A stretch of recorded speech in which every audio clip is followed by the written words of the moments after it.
Em nome do Pai, do Filho, do Espírito Santo. Amém. O evangelho de hoje está em Mateus, capítulo 23, do versículo 23 ao 26. Ai de vocês, doutores da lei e fariseus hipócritas! Vocês pagam o dízimo da hortelã, da erva doce e do cominho, mas desprezam as coisas mais importantes da lei: a justiça, a misericórdia e a fidelidade. Vocês deveriam praticar estas coisas, mas sem deixar de lado as outras. Guias cegos. Vocês coam um mosquito, mas engolem um camelo. Ai de vocês, doutores da lei e fariseus hipócritas! Vocês limpam por fora o copo e o prato, mas por dentro estão cheios de roubo e cobiça. Fariseu cego. Limpe primeiro o copo e o prato por dentro, para que fiquem limpos também por fora. Palavras da salvação, glória a vós, Senhor. Então, o que o Espírito Santo me incomodou para eu falar sobre essa passagem é sobre a religiosidade. Porque muito se diz hoje de que Jesus não era a favor da religião, não era a favor da religiosidade. E isso não é verdade, e isso está provado aqui e em tantas outras passagens da Bíblia. Qual que era a treta de Jesus? Jesus criticava os líderes religiosos, pessoas que estavam em posição de ensinar, pessoas que estavam em posição de dar mentoria, pessoas que estavam na posição de conhecedores. Porque naquela época não era todo mundo que tinha acesso às escrituras. Naquela época, a maioria não sabia ler e escrever. Então tinha os líderes religiosos e os conhecedores da palavra. E eles tinham o poder sobre esse conhecimento. E tinham o poder de como esse conhecimento ia ser passado adiante, como que ia ser cobrado do povo o que a palavra estava pedindo. E o povo tinha que aceitar o que os líderes diziam, porque afinal eles não tinham acesso a essas escrituras, né? Porém, Jesus estava criticando aqui que os fariseus, que eram líderes religiosos dos israelitas, tá? Estamos falando da religião israelita, eles cobravam coisas, atitudes, valores dos fiéis que eles não seguiam.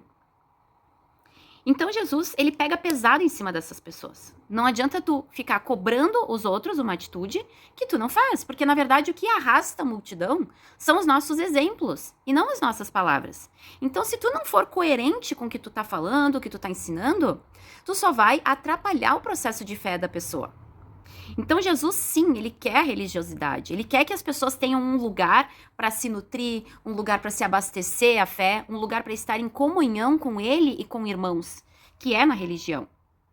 E isso não anula a necessidade de te ter um momento a sós com ele em casa. Isso tem que ficar muito claro também.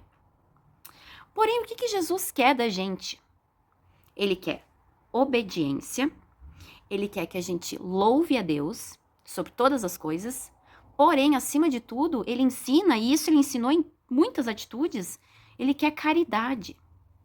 Ele quer que a gente tenha empatia com o nosso irmão, que a gente se importe com o problema do outro, que a gente esteja preocupado com o outro como se fosse um problema nosso, que a gente leve para nós o problema do outro e que ajude a resolver.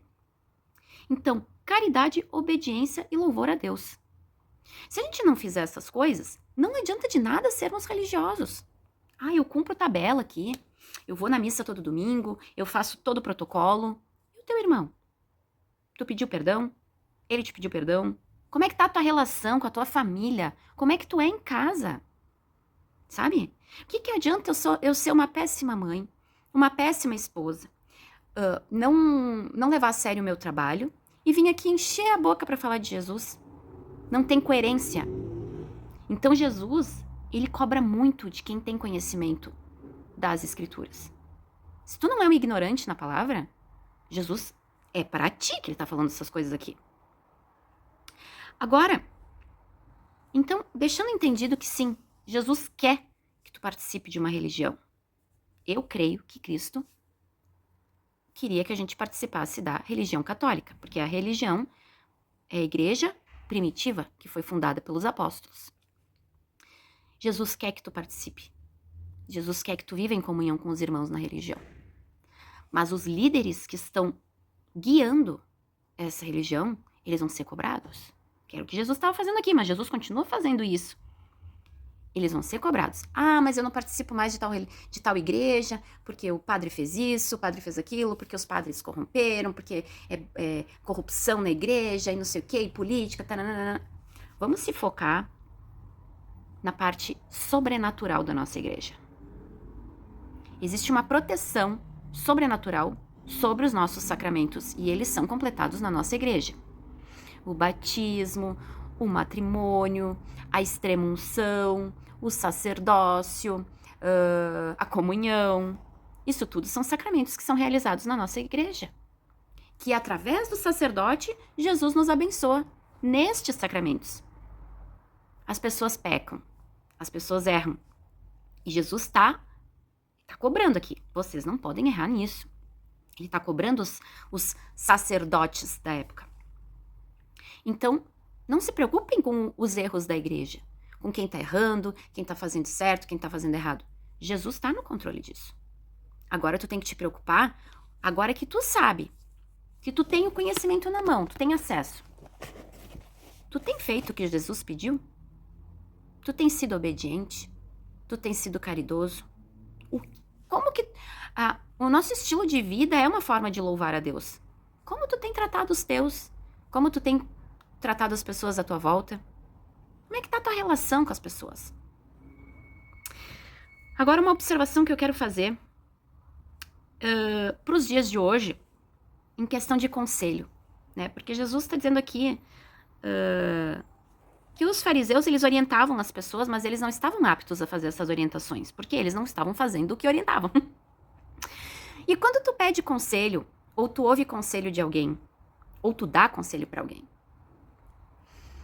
eu queria falar sobre conselho, porque é uma coisa que está muito, muito presente na minha vida nessa semana, nesse mês. Quando alguém te dá um conselho sobre um assunto, primeiro tu tem que pensar, essa pessoa se importa comigo? Segundo, tu tem que pensar, essa pessoa, ela convive comigo? Ela sabe quem eu sou de verdade? Ela sabe o que eu estou passando para vir querer dar palestrinha? Em terceiro lugar, o mais importante. Nesse assunto que ela tá me aconselhando, tu admira ela? Ela é uma referência para ti? Porque às vezes a pessoa tá te dando um conselho num assunto e tá te criticando e tá dizendo que tu tem que melhorar nisso, melhorar aquilo, não sei o quê. Mas tu olha pra vida dela e ela passa pelas mesmas situações que tu e ela reage pior que tu.